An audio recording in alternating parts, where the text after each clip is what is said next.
నమస్తే అండి.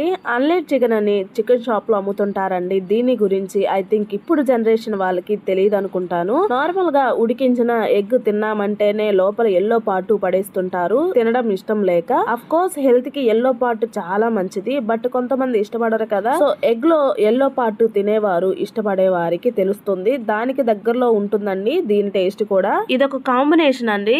ఇలా ఒక్కొక్కరు ఒక్కొక్కలా ఇస్తుంటారు. చికెన్ లివర్, ఇలా ఎగ్స్, ఇలా గుడ్లు సెరా అని అంటుంటారు. మీకు తెలుసా ఇలా అంటూ ఒకటి ఉంటుందని, వీటితో కర్రీ గాని ఫ్రై కానీ చేసుకుంటారని, తింటారని, టేస్ట్ బాగుంటుందని. మీకు తెలుసో లేదో కామెంట్ చేయండి. ఇక్కడ ఎల్లో లా కనిపిస్తున్న గుడ్లు లా కనిపిస్తున్న వీటిని అన్లెట్ చికెన్ అని అమ్ముతుంటారు. చిట్టి చిట్టి గుడ్లతో ఎలా ఉన్నాయో చూడండి ఈ గుడ్లు అనేవి.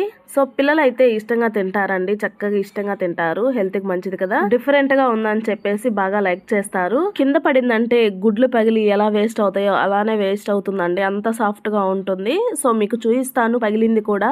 దీనితో పాటు ఇలా వైట్ గా ఉన్న దీనిని గుడ్ల సెర అంటారండి, గుడ్ల సేరు అలా అంటుంటారు. ఈ రెండిటిని కలిపి ఇస్తుంటారు. ఇక్కడ మీకు ఎక్స్ట్రాగా కనిపిస్తున్న మరోది వచ్చేసి ఫ్యాట్ అండి.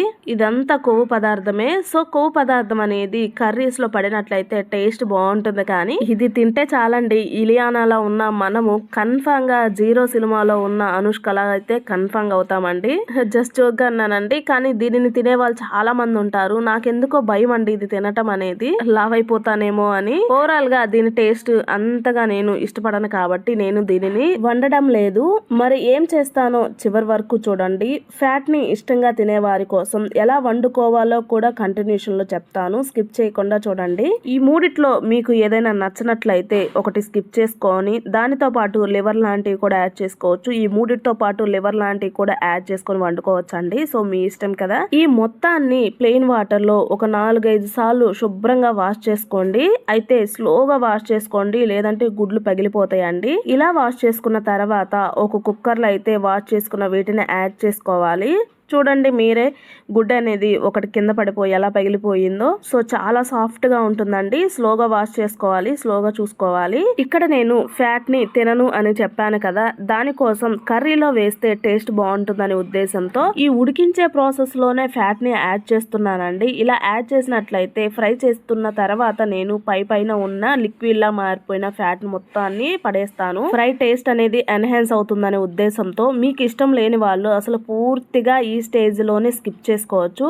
ఇష్టం ఉన్న వాళ్ళైతే, ఫ్యాట్ ని తినే వాళ్ళైతే కుక్కర్ లో యాడ్ చేయకుండా ఫ్యాట్ ని మాత్రమే పక్కన పెట్టేసుకొని అన్లెట్ చికెన్ ని, గుడ్లు సెర్ని యాడ్ చేసి దానిలో ఉప్పు, పసుపు, అల్లం వెల్లుల్లి పేస్ట్, కొంచెం వాటర్ ని యాడ్ చేసి ఒక 2-3 విజిల్స్ వచ్చేంత వరకు ఉడికించుకోవాలండి. చూడండి గుడ్లు అనేది చక్కగా ఉడికిపోయి ఫ్యాట్ అంతా కరిగిపోయింది కదా, ఆయిల్ లా అయిపోయింది కదా. మీరు వద్దనుకుంటే ఈ స్టేజ్ లో కూడా పైన ఆయిల్ మొత్తం సపరేట్ చేసేయచ్చు అండి. సో దీనిని పక్కన పెట్టుకొని స్టవ్ మీద ఒక కడాయిని పెట్టుకొని దానిలో నేను ఆల్రెడీ ఫ్యాట్ ని యూస్ చేస్తున్నాను కాబట్టి ఫ్రై చేసుకునే ప్రాసెస్ లో ఆయిల్ తక్కువ యూస్ చేస్తున్నాను. 1 స్పూన్ ఆయిల్ వేసి దీనిలో సన్నగా చాప్ చేసి పెట్టుకున్న ఆనియన్స్ ని, పచ్చిమిర్చిని యాడ్ చేసి దీనిలోనే అల్లం వెల్లుల్లి పేస్ట్ కూడా యాడ్ చేసి ఈ ఆనియన్స్ ఒక 50% వేగిన తర్వాత మనం ముందుగా కుక్ చేసి పెట్టుకున్న ఎగ్స్ ని యాడ్ చేసుకోవాలండి. ఇలా దీనిని యాడ్ చేసి ఒక 2-3 మినిట్స్ పాటు వేయించుకోండి. టేస్ట్ చాలా బాగుంటుందండి. సో 2-3 నిమిషాలు బాగా వేగిన తర్వాత పైన ఉన్న ఆయిల్ అంటే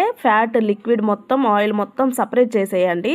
మీకు చెప్తున్నాను, ఇష్టం లేని వాళ్ళు మాత్రమే, ఇష్టం ఉన్న వాళ్ళు ఈ స్టేజ్ లో ఫ్యాట్ ని డైరెక్ట్ గా ముక్కలుగా కట్ చేసుకొని ఈ స్టేజ్ లో యాడ్ చేసుకోవచ్చు. అంటే ఉల్లిపాయ ముక్కల్లో మనం ఎగ్స్ ని యాడ్ చేస్తాం కదా, అప్పుడే ఈ ఫ్యాట్ ని, పచ్చి ముక్కల్ని యాడ్ చేసుకొని ఫ్రై చేసుకోవాలండి. సో ఈజీగా త్వరగానే ఫ్రై అయిపోతుంది అలా గనక చేసుకున్నట్లయితే. ఇప్పుడు దీనిలో 1/2 టేబుల్ స్పూన్ వరకు పసుపు, రుచికి తగ్గట్లుగా ఉప్పు, 2-3 టేబుల్ స్పూన్ వరకు కొబ్బరి కారం పొడిని, దీనిలోనే చికెన్ మసాలా పౌడర్ ని, గరం మసాలా పౌడర్ ని, స్పైస్ కి తగ్గట్లుగా కారాన్ని, కరివేపాకు రెమ్మల్ని, ధనియాల పొడిని యాడ్ చేసి మొత్తం కలిసేలా చక్కగా కలుపుకోవాలండి. సో ఈ స్పైసెస్ యాడ్ చేసి ఒక 2-3 మినిట్స్ పాటు వేయించిన తర్వాత సర్వ్ చేసుకోవచ్చండి. మీరు అబ్జర్వ్ చేసినట్లయితే గుడ్ల సెర అనేది మనం స్పెసిఫిక్ గా ముక్కలు ఏం కట్ చేయలేదు కదా, మీరు వీడియోలో చూస్తున్నట్లు అబ్జర్వ్ చేసినట్లయితే ఇలా గరిటెతోనే ఈజీగా కట్ అవుతుందండి, చాలా సాఫ్ట్ గా ఉంటుంది. సో అంతేనండి, సూపర్ టేస్టీగా ఉండే అన్లెట్ చికెన్ ఫ్రై రెడీ అయిపోయిందండి. సో చివరిగా కొత్తిమీర యాడ్ చేసి మొత్తం కలిసేలా కలుపుకొని సర్వ్ చేసుకున్నట్లయితే